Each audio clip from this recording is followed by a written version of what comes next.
good buddy, Nathan Bond, Bay Area Examiner. Let's talk some USF football, USF everything. Nate, what's going on, buddy? How are you? What's going on, man? Excited to be on. Appreciate you, reaching out. Yeah, of course, man. Wish better circumstances, I guess, over the weekend. Listen, slide the camera down a little bit. We got to see your whole body. There you go, man. There you There go. you go. Look at this sharp dressed man I over here, mean, brother. yeah, Look at I this gotta, I gotta guy. keep it, I gotta keep it fly for the professional job. I hear you, buddy. All right, let's get right into it. USF and Beatrice. Just it's this the crazy thing about this USF team, right? You think you kind of got a finger on the pulse of what they're about, what they're going to do, and then you have a game like this where it's just like, all right, here comes back the slow starts. They fight their way back, but Nate, they come up short again. Just what's your overall impression with how this season ended for Alex Golesh and the Bulls? Um, could have been better. Yeah, I think there's a lot of missed opportunities for this team, but uh, overall, this is kind of what I figured this team would be heading into the season. If you told me this team would be 6-6, like, yeah, that makes a lot of sense. The first six games were really tough, and they went 2-4. And then you didn't think Navy would be as good as they were. right. You kind of chalk that up as a loss that, once the season gets kind of going. Um, but man, dropping this Rice game when they were terrible, interim head coach and EJ Warner just dotted this defense up for four quarters. And he had thrown 13 interceptions going into the game. He was good for at least one or two, and their losses, he looked awful, and you just couldn't get him uncomfortable enough to even think about throwing you an interception. And it What do you think snowballs about from that? there. I want to ask you about that defense because at times we've seen good, at times we've seen really bad. Is it because the cupboard was very bare on that side of the ball for the last couple of years? How much of this do you put on Coach Orlando? How much do you put on it that they don't seem like they have a bunch of horses on that side? Yeah, it's not about the X's and O's, Jimmys and Joes, or what Right. win you football games. And there's some positions that are lacking. I don't think Jalen Schuler looked right after his knee injury. I thought he looked slow at times. Now, if you look at me, I'm always slow all the time. But comparatively, what he looked like last season, the early part, the first game of the season before he got hurt, he looks like a different guy. And Rice was able to take advantage of him specifically in coverage. Teams this season have been able to take advantage of him in coverage one on one against their running backs, and it has not been a recipe for success. I do think they kind of telegraph when they're blitzing. They usually play zone behind a blitz, and if the blitz doesn't get home, you can just get picked apart, and Right. that's kind of what happens in the losses. Yeah, and listen, the defense is what it is, and hopefully that's something that'll improve over the year, or over till next season too. This is a bowl game; they're going to be in a bowl game. I saw some people online saying that they should like forfeit their way; they don't deserve to go to a bowl game. I mean, what kind of message does that send to the Kelly Joiners of the world, the Sean Atkins of the world, and also the recruits coming in? Where hey, come play for us, and you could blood, sweat, and tears for 3 or 4 years. You have an opportunity to play one more game, but you know what? Because we didn't deserve it, we're going to back out of it. That's probably one of the biggest loser type of It mindset mentality BS that I have ever seen. Please tell me I'm not crazy for having that No, you're not idea. crazy. You're Okay, not thank crazy you. at all. I think this is uh the breeding ground for the online Twitter thugs, right? Like Right. most of the time it's behind some weird, avatar. It's not actually them. They're mad to be mad for no reason. And like, listen, I've over the course of my 8 years, I think yesterday was 8 years officially being the managing editor of either the Bay Area Examiner or the Daily Stampede. Before it, I've called for head coaches to be fired when it was time. And the fact that these people are freaking out over 500 over 2 years, Alex Golesh, Right. screams entitlement from this fan base that frankly they don't deserve. And I'll put me in there because I am a diehard USF fan. We I don't get where the entitlement comes from. We were number two in the nation in 2007 for 4 days before they lost to Rutgers.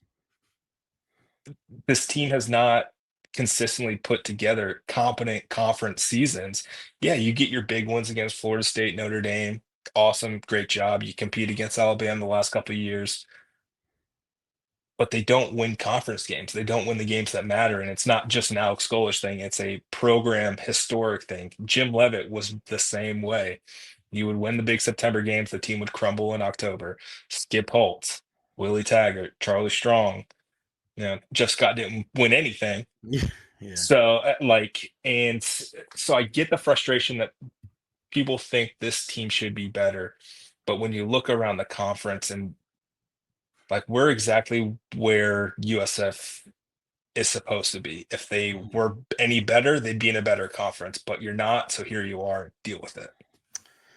Yeah, and this is a big part of it too. And shout out to our guy, Coach Ward over at Armwood. USF QB was out and missed games that hurt them. Uh Okay. I gotta be very careful with how I pose this question. What do you make of how Alex Golesh and USF has handled the Byrum Brown situation? Because I don't necessarily know if it gave them any type of competitive advantage by keeping everything so close to the vest. Bryce Archie is what he is. And I want to talk about Izzy Carter, but save that for the next question. But the fact that it didn't seem like they were very transparent when it comes to the Byrum Brown situation. What do you make of that? And do you think there's a reasoning behind why Coach Golesh would choose to operate in that sort of fashion? So, of all the things that Alex Golesh has done in Tampa since he got hired in December of 2022, this is by far his biggest misstep. Like, what's the point? Like, the kid broke a bone in his leg. Let's just call it what it is. Hey, he may be out for the season. If he does come back, awesome. If he doesn't, well, we've kind of planned for this.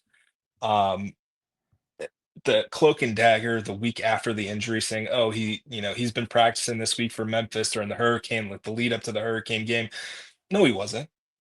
And then you post pictures of him in a boot and then also on the scooter because he broke his leg and you can't really put pressure on it. And then you have the social media team take down the post because you weren't really supposed to see that Byron Brown was in a boot on a scooter.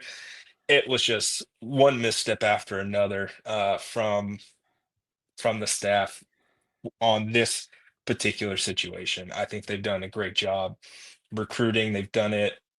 They've made lemonade out of lemons quite a bit, Mhm. but man, they could have handled this a lot better. Talking to folks around the program after the Memphis thing, I was like, "You really? We're gonna call it that he's been practicing?" And they're like, "Yeah, I don't know if we should have said that, but here we are." And I think I put it out on Twitter Sunday night, Saturday night. Basically, if you handle this situation better, I think the fans adjust their expectations of this team a little bit Right. better because there's not this cloud of, okay, well, maybe he'll play this week. Oh, maybe he'll play this week. And it kind of adjusts the expectations. I mean, they are who we thought they were. They were Right. kind And of mid it's sometimes. another thing too if Bryce Archie is like lighting the world on fire, right? But he's inaccurate passer. He's not the same guy. I love the effort, right? Like the guy is doing everything he can. The offense really didn't suit him the first couple of weeks. He's not the same guy. He's more of a traditional Right. pocket passer to run that same kind of offense. Like the RPOs, like you're not fooling anybody on defense, pretending to hand the football off. And he did have some nice runs, but it's almost like, Peyton Manning had some nice runs too in his career because Right. nobody thought he was running the football. I want to ask you about the future of Byrum Brown. Do you think he plays in the bowl game, and do you think he enters the transfer portal after the season? No. And there's a distinct possibility that he answers the transfer portal. Do you think that had anything to do with them not playing him, or was that strictly because of the injury he couldn't play? Probably a bit of both. I think they got to the tipping point where, and I asked Golesh about this after senior night against Charlotte. I think it was Charlotte. I can't even remember anymore. Whatever senior night with Tulsa. Mm. Um, Basically, what's the calculus on keeping Byram out to have an outside shot at a medical redshirt? And Golesh kind of said, well, he's played in 5 games, played in 4.5. The NCAA is kind of giving out medical redshirts willy nilly. There's guys on seventh and eighth years. Maybe you take a shot and apply for one. I think it was a business decision. I think he's been cleared for a few weeks at that point. why come back and risk not even being able to apply for medical redshirt at that point. Right. Now, Izzy Carter is a guy that people have been clamoring for. All right, we've seen we got from Bryce Archie. Izzy probably is a little bit more like Byrum Brown, if you want to say, like, comparing the two styles of quarterbacks, I guess. Um, how come we haven't seen more of Izzy Carter? Is this just something that Golesh isn't a fan of? He doesn't think he's ready, because I think fans, and we've seen it on social media, fans are like, all right, we've seen what Bryce can bring to the table. There seems to be opportunities there for Izzy to get in there outside of when Bryce gets banged up and misses a couple of plays or series or at the end of games. What do you make? How to make heads or tails of the handling of Bryce Archie this year? I mean, excuse me, Izzy Carter this year. So I will say this about Izzy Carter: he is probably the most talented quarterback in that room. Like, even with Byron, like, you saw it on Saturday. Like, Mhm. his deep balls are crisp and they kind of shoot out of his arms. Like, they are rockets, and he's very mobile, very athletic, which suits this offense, which is why they went and got him.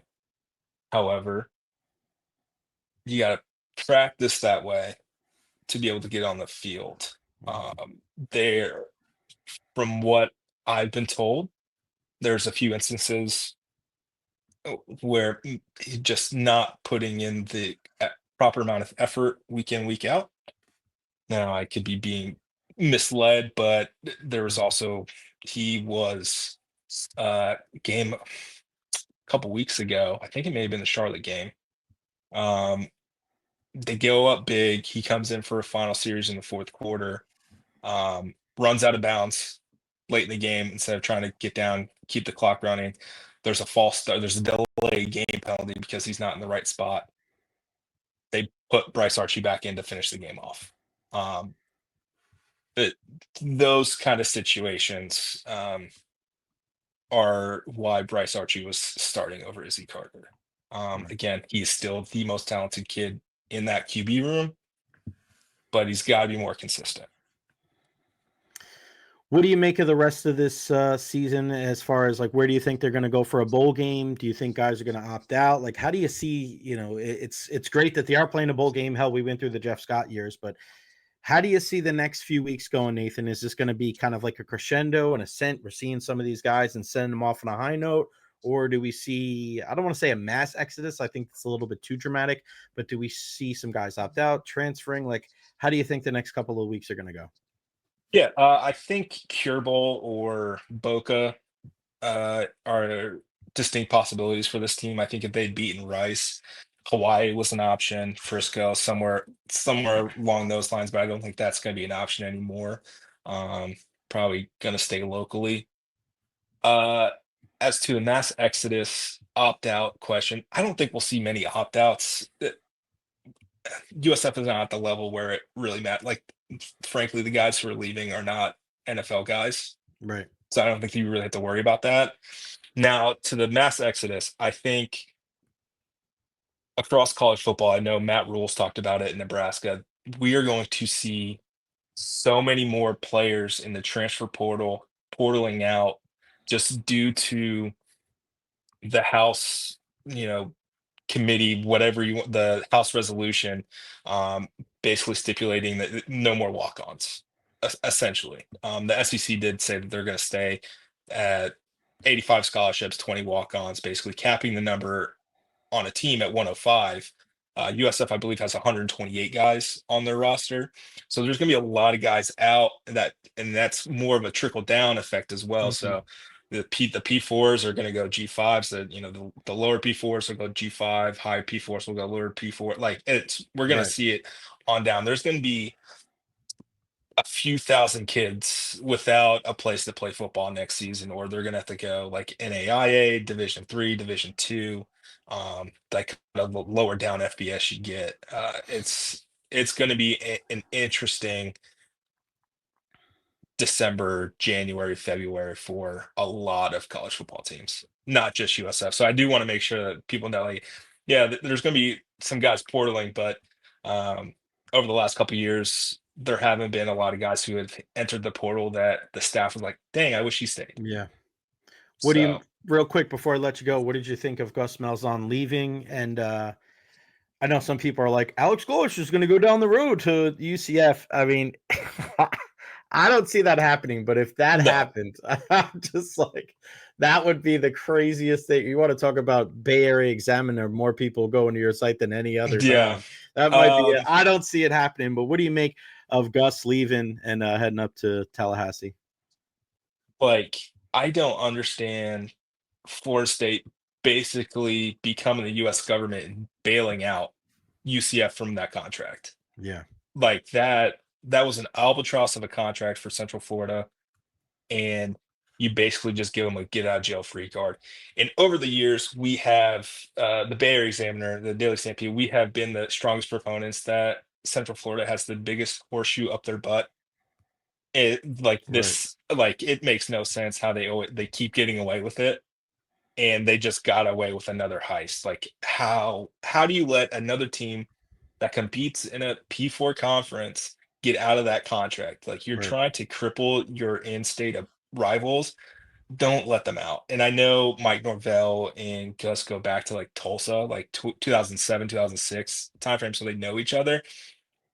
But the game's passed Gus by. What are we doing? You had Right. it does make sense when the team when the fans of the team that you've poached are happy that you've poached their coach, you made a bad hire. Exactly. You got that right, my friend. That is good stuff right there. Nathan Bond, the managing editor of the Bay Area Examiner, covering all things USF athletics. Nate, I appreciate it, man. I know you're a very busy guy on this Monday. Always appreciate your time. We'll talk to you again soon, man. Thanks. Yeah, sounds good. Appreciate it, brother.